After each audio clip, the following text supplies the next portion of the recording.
Be me, 26, feminist, live in a nice one-bedroom apartment downtown, the kind with floor-to-ceiling windows and a gym in the basement that I tell myself I'll use. I'm an HR manager for a huge logistics company. Think trucks, warehouses the size of small towns, and an army of guys in high-vis vests. My job is mostly about policies, performance reviews, and fostering a positive workplace culture. That means I spend my days in a climate-controlled office with an ergonomic chair and a ficus plant I named Brenda. My reality is emails, Zoom calls, and spreadsheets filled with key performance indicators and employee satisfaction metrics. A few months ago, we had our quarterly operations meeting. I was presenting a new wellness initiative, PowerPoint slides with smiling stock photos and words like synergy and holistic well-being. The warehouse manager, a tired-looking guy in his 50s, chimed in. He said his team was struggling, that the pick-and-pack targets were too aggressive, and guys were reporting back injuries. I put on my best HR smile, the one that's friendly but firm. I told him the targets were aligned with industry best practices. I suggested the real issue was probably improper lifting techniques. Maybe we could schedule a mandatory workshop on ergonomics. We could even subsidize gym memberships to encourage core strength development. I saw him just stare at his screen on the Zoom call, then slowly nod. He knew he wasn't going to win. I felt a little pang of victory. Efficiency and policy over anecdotal complaints. That's how a modern business is run. Later that week, a driver named Gary sent me an email. He'd been on the road for 4 straight days, hit his 14-hour limit twice, and was asking for an extra day off to recover before his next long haul. I checked his record. He was technically within the legal operational limits. His request was based on feeling burnt out. I typed up a polite but standard rejection, mentioned the current driver shortage and the importance of meeting delivery schedules.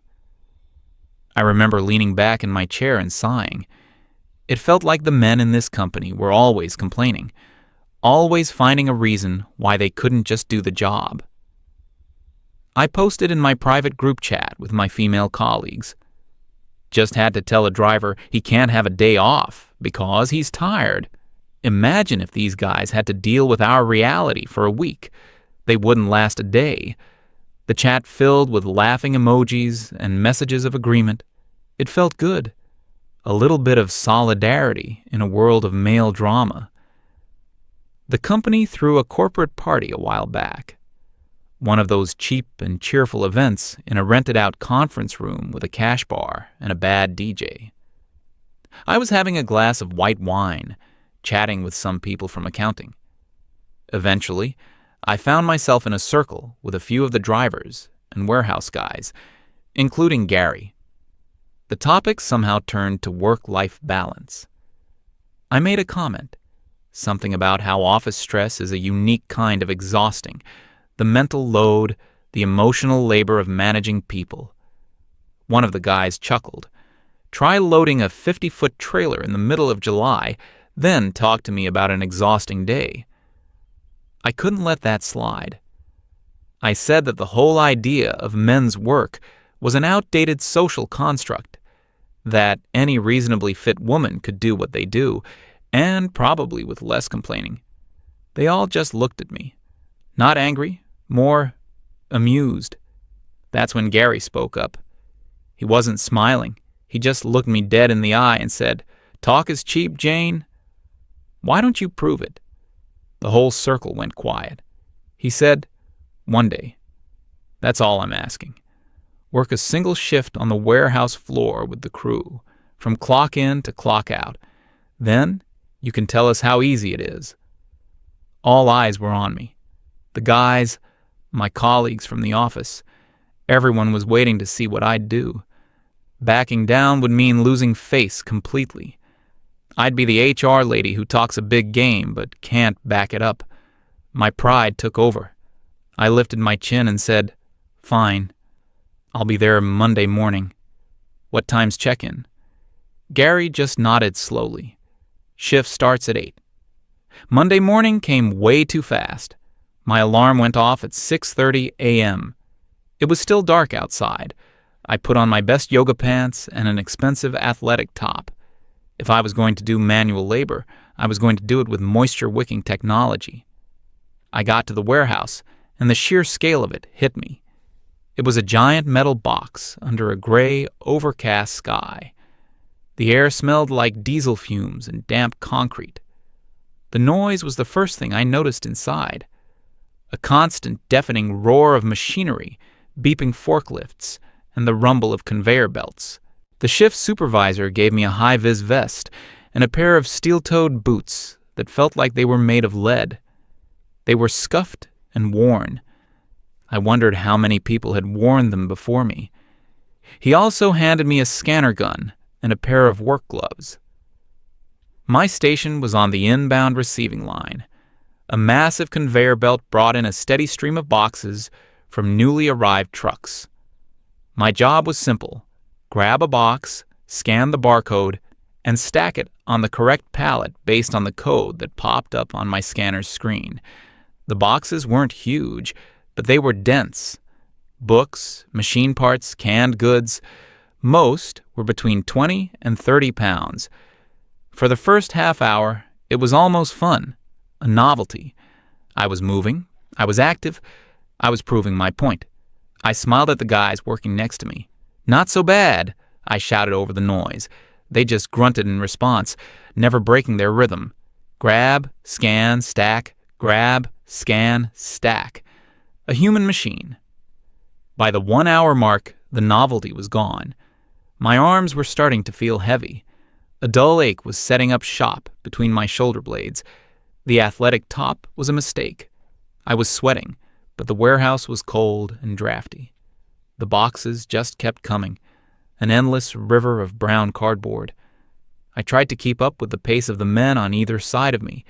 They moved with an economy of motion I couldn't replicate. No wasted steps, no hesitation. Their bodies were just programmed for this. Mine was not. 2 hours in, the pain started. Not just an ache, but a sharp burning sensation in my lower back every time I bent over.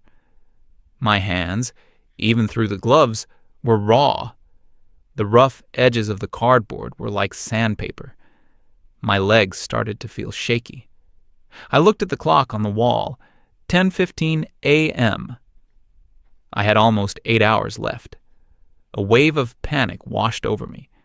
There was no way I could do this for 8 more hours. But I couldn't quit. I absolutely could not quit. I would never hear the end of it. So I just put my head down and kept moving. Grab, scan, stack. Lunch break was at noon. A bell blared, and the entire warehouse seemed to power down in an instant. The sudden silence was jarring.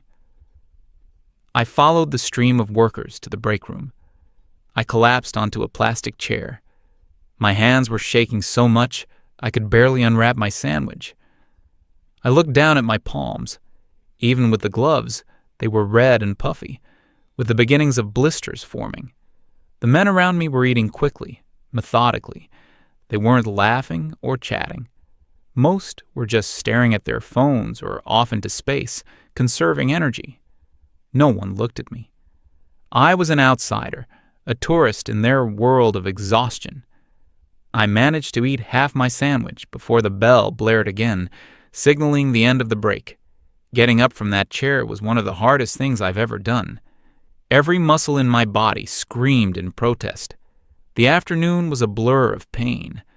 The fatigue was like a physical weight on my body. My brain felt foggy. I started making mistakes. I put a box on the wrong pallet. The line supervisor had to come over and yell at me over the noise of the machines to fix it. His face wasn't angry, just exasperated. I felt my cheeks burn with shame. I was slowing everyone down. I was the problem. The boxes seemed to be getting heavier. My grip was failing. I almost dropped one and had to awkwardly hug it to my chest to save it. My confident smile from the morning felt like a memory from another lifetime. All I could think about was the clock. Watching the second hand tick by felt like physical torture. Around 3 p.m. it happened.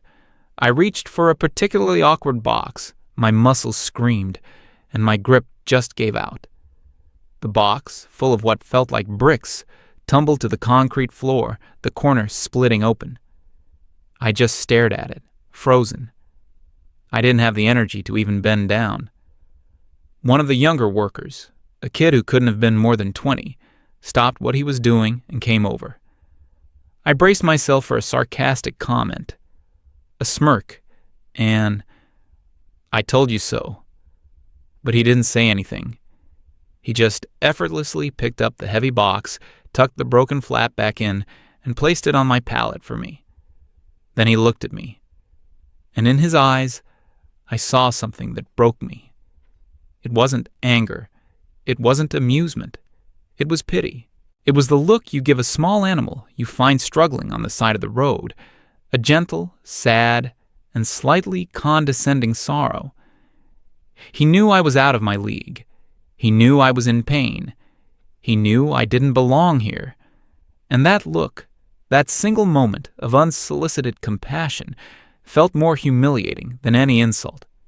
It was a confirmation of everything I had spent years denying, that there was a difference. And in this place, on this day, I was on the wrong side of it.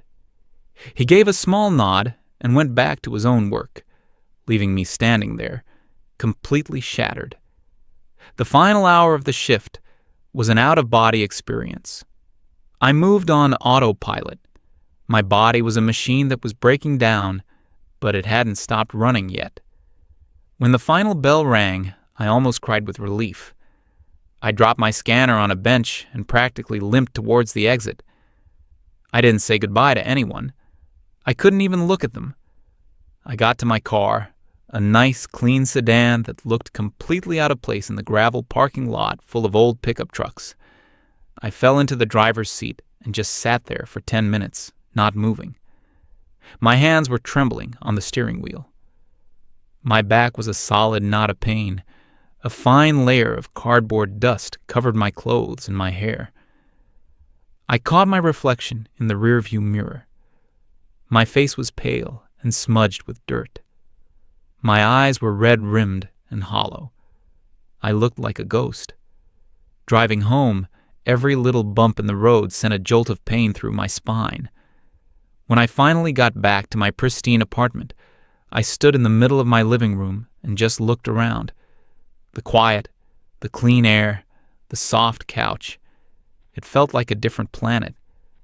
I had survived one day, and I knew with a certainty that chilled me to the bone that they would all be back there tomorrow, doing it all over again. I woke up the next morning feeling like I'd been in a car crash. Every single muscle ached. Getting out of bed was a 10-minute process of careful, strategic movements. My hands were the worst. Red, swollen, and decorated with angry blisters on the palms and fingers. Just making a fist was agony. I looked at myself in the bathroom mirror. The ghost from yesterday was still there, but now with dark circles under her eyes. My first thought was to call in sick, to just curl up in bed and pretend the whole thing never happened. But my pride, what was left of it, wouldn't let me. Quitting after one day on the warehouse floor was one thing, but I had told them I could do their jobs, and a warehouse was only part of the operation. A stupid, stubborn thought took root in my exhausted brain. I'm not done yet. I grabbed my phone, my fingers fumbling with the screen. I found the number for the transport supervisor. I told him I wanted to ride along on a delivery route for the day, to see the full picture. There was a long pause on the other end of the line. I could almost hear him thinking, "Is this woman crazy?" But he just said, "Okay. Be at the dispatch depot at 9. We'll put you with a courier." The dispatch depot was even more chaotic than the warehouse floor. A frantic ballet of vans, drivers shouting, and scanners beeping. The weather had turned. A cold, miserable rain was starting to fall, turning the asphalt yard into a sea of puddles. They paired me with a quiet, middle-aged driver who introduced himself, but I immediately forgot his name. He was just a face under a worn-out baseball cap. He didn't seem thrilled to have me along. He just pointed to the passenger seat of his small delivery van and grunted. The van was old, the heater barely worked, and the passenger seat had a permanent sag. It smelled of stale coffee and wet cardboard. The first few hours were a dizzying sequence of short drives and frantic dashes through the rain. I thought my job was to just watch. I was wrong. The driver handed me a smaller scanner and a stack of packages. "You take the odd-numbered houses on this street. I'll take the even." So I spent the morning running from the van to people's doorsteps, trying to shield packages from the rain, my aching body protesting every step. My nice yoga pants were soaked through in minutes. The cold seeped into my bones. Navigating the city from the perspective of a delivery driver was a nightmare. Endless traffic, no parking, one-way streets that the GPS didn't seem to know about. We had to double park constantly, earning us angry honks and shouted curses from other drivers. Every stop was a race against the clock. Find the address, find the package in the back of the van, run to the door, get a signature if needed, and run back. There was no time to rest, no time to think, just constant stressful motion. By lunchtime, we were already behind schedule. We ate greasy burgers in the van, parked in a loading zone, the rain hammering on the roof. The driver barely spoke. He just ate his food and stared out the windshield with a look of profound resignation. I realized this wasn't a bad day for him. This was just a day. The afternoon brought the moment I wouldn't forget. We were running about 20 minutes late for a delivery in a nice suburban neighborhood. The delay was because of an accident that had shut down a major road. Not our fault, but the customer doesn't care about that. I was the one who had to take the package to the door. It was a large, awkward box containing some kind of kitchen appliance. I trudged up the long, pristine driveway, the rain plastering my hair to my face. I was shivering. A woman in her 40s, wearing expensive-looking athleisure wear, opened the door before I could even ring the bell. She didn't say hello. She just launched into a tirade. How she'd been waiting all day. How her entire schedule was ruined because of our incompetence.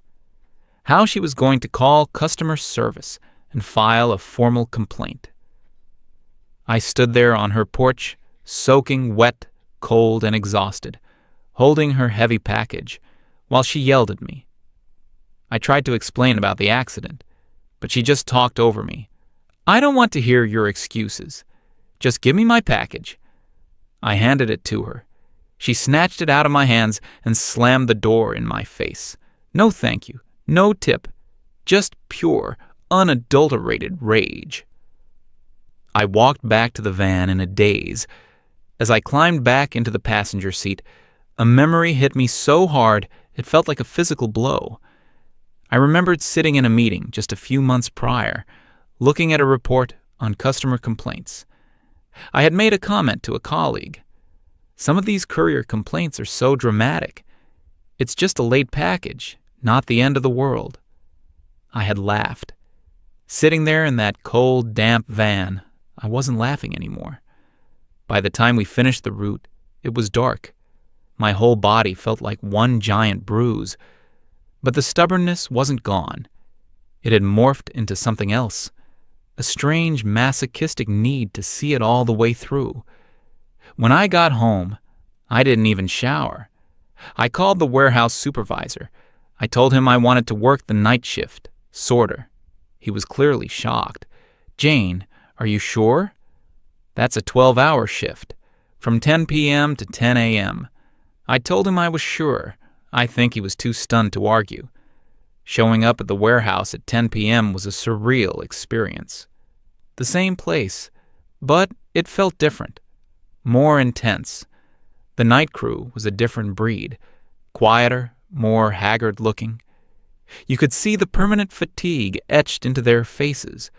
The noise was the same, but in the dark, it felt more oppressive. The bright fluorescent lights seemed to hum with a frantic, sleepless energy. My job was on the main sorting line, a massive, high-speed conveyor belt that carried thousands of packages. My task was to read the destination code on each package as it flew by, grab it, and toss it into the correct massive bin behind me. The speed was insane.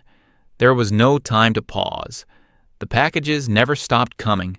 One every 2 or 3 seconds. Miss one, and it screws up the whole system. The first couple of hours were manageable. My body was screaming, but the adrenaline and the sheer focus required kept me going. But around 1 a.m., the exhaustion hit me like a tidal wave. The air in the warehouse was freezing cold. I couldn't stop shivering. My eyes started to burn from staring at the endless stream of packages under the harsh lights. My hands, already blistered, were now being scraped and cut by the edges of the cardboard boxes. I stopped feeling the pain and just registered a dull, constant throbbing. Around 3:30 a.m., I started to lose it. My vision was blurring. My reaction time slowed. I missed a package, then another. A supervisor had to come over and switch me to a slower, less critical task, stacking empty plastic totes. It was a demotion, and I knew it. But I was too tired to even feel embarrassed. I don't remember much of the next few hours. It was a monotonous hell of lifting and stacking. My mind started to wander. I looked at the men around me. Why were they doing this? I knew the answer was money, obviously. But this was more than just a job. This was a physical sacrifice. Were they doing it for their families? For a mortgage? To put their kids through school? What kind of life did you have when you spent your nights in this cold, loud, punishing place and your days trying to sleep while the sun was up? All those times I had sat in my comfortable office, reviewing their pay scales and benefits packages, I had never once considered the reality of what that money cost them. It wasn't just their time, it was their bodies, their health, their sleep. Around 4 a.m., I felt like I was going to collapse. I told the supervisor I needed a 5-minute break. I stumbled towards the restroom, my legs feeling like they were made of wet cement. The restroom was just a concrete box with a few stalls and a dirty sink. I didn't even bother with a stall. I just slid down the wall and sat on an overturned bucket in the corner, putting my head in my hands. I was trying not to cry. I was just trying to breathe. The door opened, and one of the other workers came in. It was Jeffrey, a guy who looked to be in his late 40s, with deep lines of exhaustion around his eyes. He saw me huddled in the corner. I expected him to ignore me, or maybe even laugh. He just walked over to the vending machine, fed in a few crumpled bills, and got a can of some cheap, high-caffeine energy drink. He walked over and held it out to me. I looked up, confused. He gave me a small, tired smile. "Here," he said, his voice raspy. "Don't worry about it. You're not the first person from corporate to think this is easy." He sat down on another bucket near me and let out a long sigh. "We get tired too," he said, looking at the concrete floor. "We just got used to the fact that nobody's really listening."